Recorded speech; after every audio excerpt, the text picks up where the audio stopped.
Ano ba, te? Tuloy-tuloy pa rin tayo sa Pinoy Challenges sa Kerry Mote. Pwede pa makahabol ang iba pang mga te natin kay Steph dito sa second round ng Kerry Mote. Sa round na ito, traditional palo sebo naman ang bibigyan natin ng twist. Bakit ka mo may twist ang palosibo tuloy? Palosibo. Palusibo! Bakit may twist ang palosibo natin, Kasi ha? imbis na vertical, ginawa nating horizontal ang palo sebo natin. Ito ang gagawin, Alan. Kukuha ng flag, tatawid ng nakalambitin sa ating bamboo. Parang Bit gagamba. ang flag. Parang spider. Ganon. Oo. Ilalagay ang flag sa basket. Pagkatapos ay magpipiko. Sample nga, Alan. Ito yon.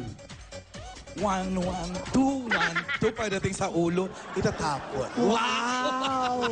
Alam na alam. Magpipiko, pabalik sa starting point, AK, paramihan ng flags in 1 minute at 10 points per flag. Ibig sabihin, kung ilan-ilan silang beses, maglalambitin dyan sa palosibo.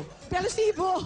Kaya kailangan bilisan nila. Unahin na natin siyempre ang ating player 1, half American, half Pinay, Steph Prescott. Steve! Leading to eh, si Steve Prescott. Si Steve. Okay, Okay, Steve. Steph. Are you ready? Ready! 1 minute, go!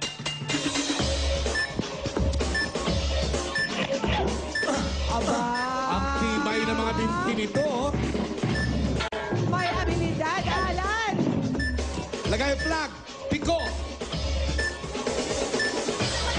Balik doon. Aba. Isinuksok. Wow. Ay, ang galing niya, oh. Ang galing ng style niya. Iba yung style niya, no? Hindi niya nilakad yung kamay niya. Ikaw, Ruby, sampulan mo kami mamaya, ha? 2 flags na. Na may Alan. bolang pula sa bibig. Baka matuluyan si Ruby pag nagpalo sebo. Oh. Ang galing sumangkalat ng paa. Kapit na kapit.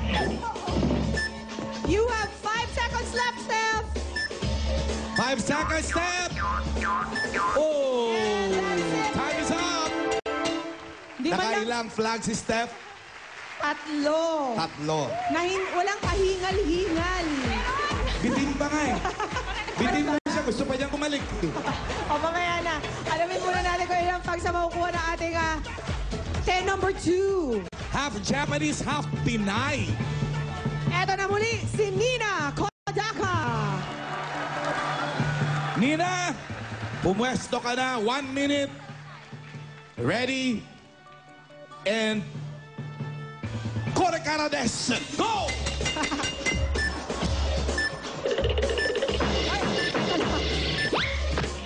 Iba rin tong hapon na to. Ang bilis, ha? Aba, Step, oh. Go, Nina! In fairness, yung Japanese marunong magpiko. Oh, ay, nilalaro nila yan. Oo, bakit? Oh! Ang bilis. Ano ka ba? Sila ang may gawa kaya kay Super Mario. 2 flags. Sanay sila sa ganyan. Go, Sila Nina! nag-invento kay Super Mario. Hop! Oh. Oh, Ay, kaya-kaya yung katawan, Alan, eh. Nakakatatlo na si Nina. hindi nga. 10 seconds left. Kaya ba? Kaya? Go, Nina! 4, 3, 2, Ikaw! 1. Dali! Okay. Ika-count ba natin? sabay hinimatay. Sabay tulog. Ika-count ba natin yung pang-apat niya? Pwede. Okay. Accepted. So, 4 na flags ang nakuha ni Nina for a total of 40 points. Tingnan naman natin si player number 3. Half Spanish, half sardine. Sabi nga ni Joey, si RC Munoz. Go, RC! 1, 2, 3, go!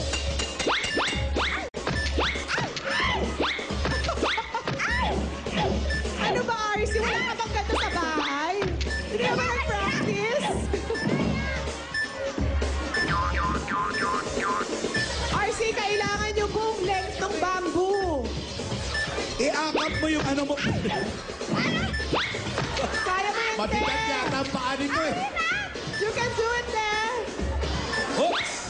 Yan. Ang hina naman ng legs mo. Okay.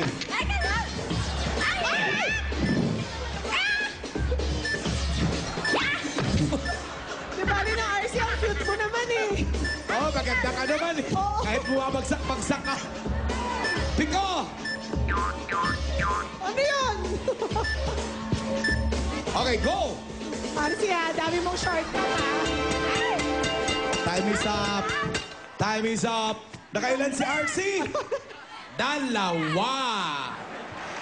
Pinapilip ko kami sa inyong galing na kumapit at maglambitin. Ngayon, alamin na natin, AK, ang kanilang mga scores. Eto na nga. Si Steph, 30. Si Nina, 40. At si RC, 20. Congratulations kay Nina para sa round na ito. Siya ang leading. Yun. May chance pa makahabol ang ibang players sa round 3 ng Kerry Mote. Sa pagbabalik ng... Bulaga! O, si Ruby naman! Ruby! Sige nga, Robes. Hindi, malakas ang... Malakas ang pininin.